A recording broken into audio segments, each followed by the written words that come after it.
हिंदुस्तान के साथ जब ग़ज़वा हिंद का आखिरी मार्का शुरू होगा तो उसमें पाकिस्तान को बहुत नुकसान उठाना पड़ेगा। सबसे पहले घबराना नहीं। इंडिया करेगा हमला और बर्बाद कर देगा किसको? पंजाब को, सिंध के इलाके को, ये पूरा सिंध तो कर दे। तौबा तौबा तौबा तौबा। ग़ज़वा हिंद के बारे में बहुत अच्छी तरह समझ लें कि ये एक बहुत खौफनाक जंग होगी। हाय, इंडियंस इस मामले में बहुत एडवांस हो चुके हैं हमारे मुकाबले में। वो सीरियसली एक जंग की तैयारी कर रहे हैं पाकिस्तान के खिलाफ।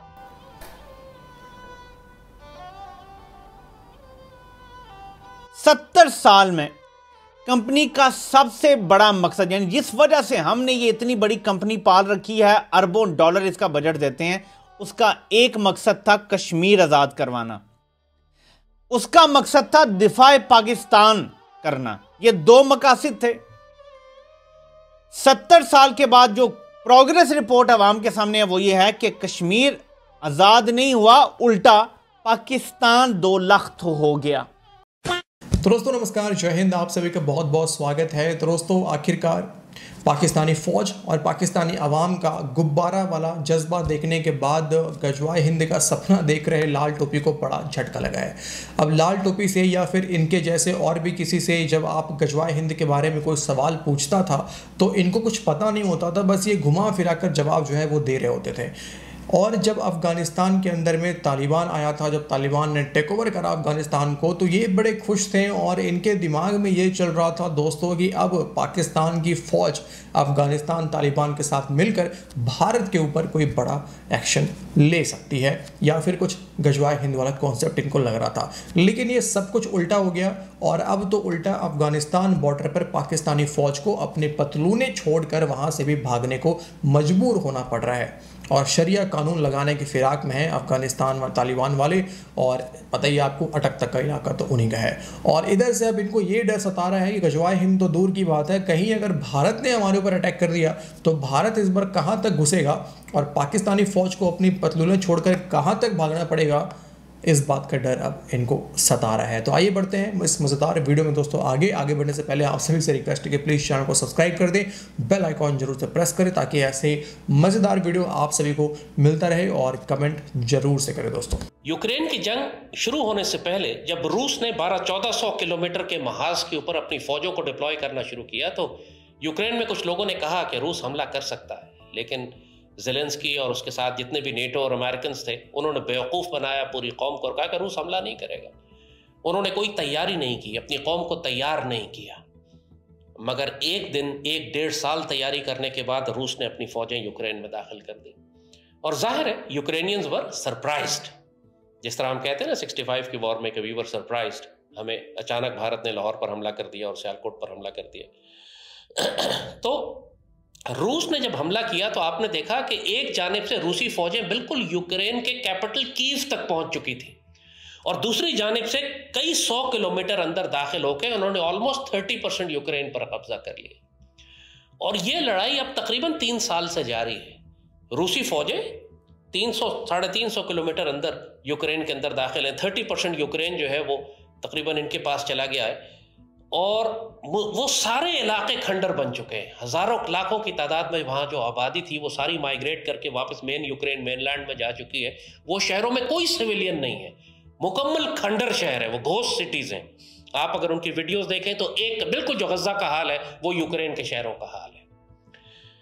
बात यह है कि जब ग़ज़वा हिंद की हम बात करते हैं, जब हम अपनी पाकिस्तानी कौम से कहते हैं कि इसकी तैयारी करो, तो अल्लाह ने उसकी बिल्कुल वाज़ेह मिसाल हमें रूस और यूक्रेन की जंग में दिखा दी है। अल्लाह हमें हर तरफ से मिसालें देकर दिखा रहा है कि आने वाली जंगों में क्या होने जा रहा है। आज पाकिस्तानी कौम का हाल भी मैं उसी तरह देखता हूं जैसे ज़ेलेंस्की और यूक्रेन वालों का था।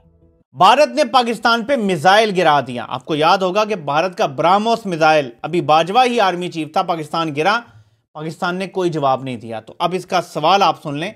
भारत ने मिसाइल गिराया, उसके बाद पिछले 3 सालों में 22 पाकिस्तानी शहरियों को भारतीय एजेंट पाकिस्तान में कत्ल कर चुके हैं। पाकिस्तान का 23वां ब्रिगेडियर जनरल भी मार दिया। अभी तक फौज ने भारत को इसका जवाब क्यों नहीं दिया? उनका मिसाइल यहां गिरा, ब्रह्मोस, जो कि न्यूक्लियर मिसाइल था। हमें कैसे पता था उसमें न्यूक्लियर उन्होंने मवाद नहीं डाला हुआ?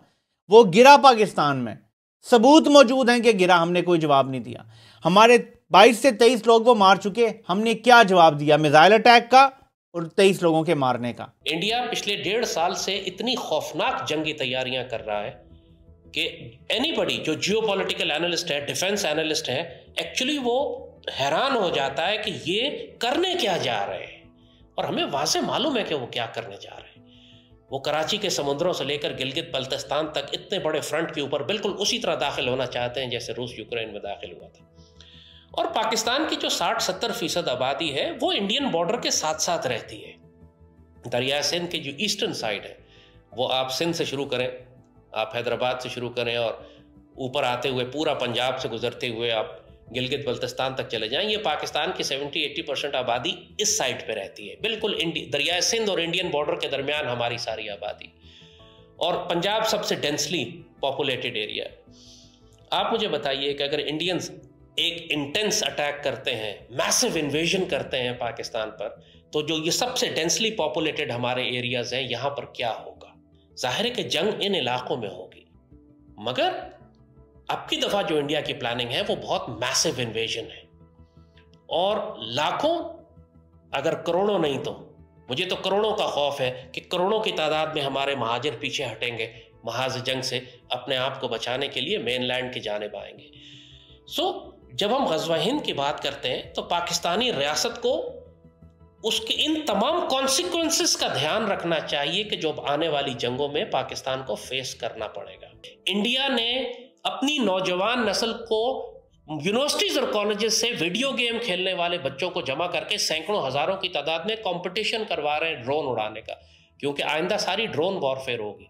इंडियंस इस मामले में बहुत एडवांस हो चुके हैं हमारे मुकाबले में। वो सीरियसली एक जंग की तैयारी कर रहे हैं पाकिस्तान के खिलाफ और पाकिस्तानी रियासत गफलत में है।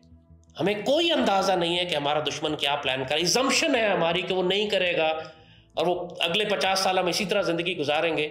मैं एक्चुअली हैरान हूं कि अभी तक इंडियंस दाखिल क्यों नहीं हुए। शायद they are waiting for the right level of anarchy within Pakistan, जिसके लिए मंजूर पिश्तीन और बारंग बलोच जैसे दहशतगर्द इन्होंने पाकिस्तान में बनाए। इकोनॉमिक कोलैप्स का वो कोई इंतजार कर रहे हैं, अनार्की का इंतजार कर रहे हैं, पाक फौज के खिलाफ नफरत का इंतजार कर रहे हैं कि उसी तरह की नफरत बना दी जाए जैसे मशरकी पाकिस्तान में इन्होंने झूठे प्रोपेगेंडे से बनाई थी, तब हम फौजें लेके दाखिल हो। तो जी भाइयों, ये था आज का वीडियो। और जिस तरह से पाकिस्तानी फ़ौज जितना मेहनत पाकिस्तान के अंदर करती है सरकार को गिराने में, इमरान खान को जेल में डालने में, इमरान खान के खिलाफ साजिशें रचने में, किसी के रूम में कैमरा लगाने में, जितना मेहनत पाकिस्तान की फ़ौज इन चीज़ों में करती है, अगर वाकई में ट्रेनिंग में करे और बॉर्डर पर जज्बा दिखाने में करे तो शायद कुछ मज़ा भी आए। लेकिन पाकिस्तानी फ़ौज ये काम काफ़ी पहले छोड़ चुकी है। आप सभी को पता है दोस्तों कि पाकिस्तानी फ़ौज अब बिज़नेस, नैपकिन बनाने में, सीमेंट का बिज़नेस, सिनेमा का बिज़नेस, फार्मिंग का बिज़नेस, अब इन्हीं सब कामों से पाकिस्तानी फ़ौज का अपना खर्चा निकल रहा है और बाहर प्रॉपर्टी ये लोग बना रहे हैं। तो इनको जंग लड़ने की कोई ज़रूरत तो है नहीं, लेकिन फिर भी कश्मीर के नाम पे, भारत के नाम पे इनको बजट तो कहीं ना कहीं से निकालना है दोस्तों। लेकिन कुछ पाकिस्तानी पत्रकार जो पाकिस्तान से बाहर रह रहे हैं वो इसके ऊपर सवाल उठा पा रहे हैं, लेकिन जो पाकिस्तानी पत्रकार जो पाकिस्तान के अंदर में है उनको इस बात का डर है कि अगर वो इसके ऊपर बात करेंगे तो उनको बम्बू कर दिया जाएगा। तो इस वीडियो में इतने ही, मिलते हैं आपसे अगले वीडियो में। वीडियो को प्लीज़ लाइक करें। वीडियो को अंत तक देखने के लिए आप सभी का बहुत बहुत धन्यवाद। अपना ख्याल रखें। जय हिंद।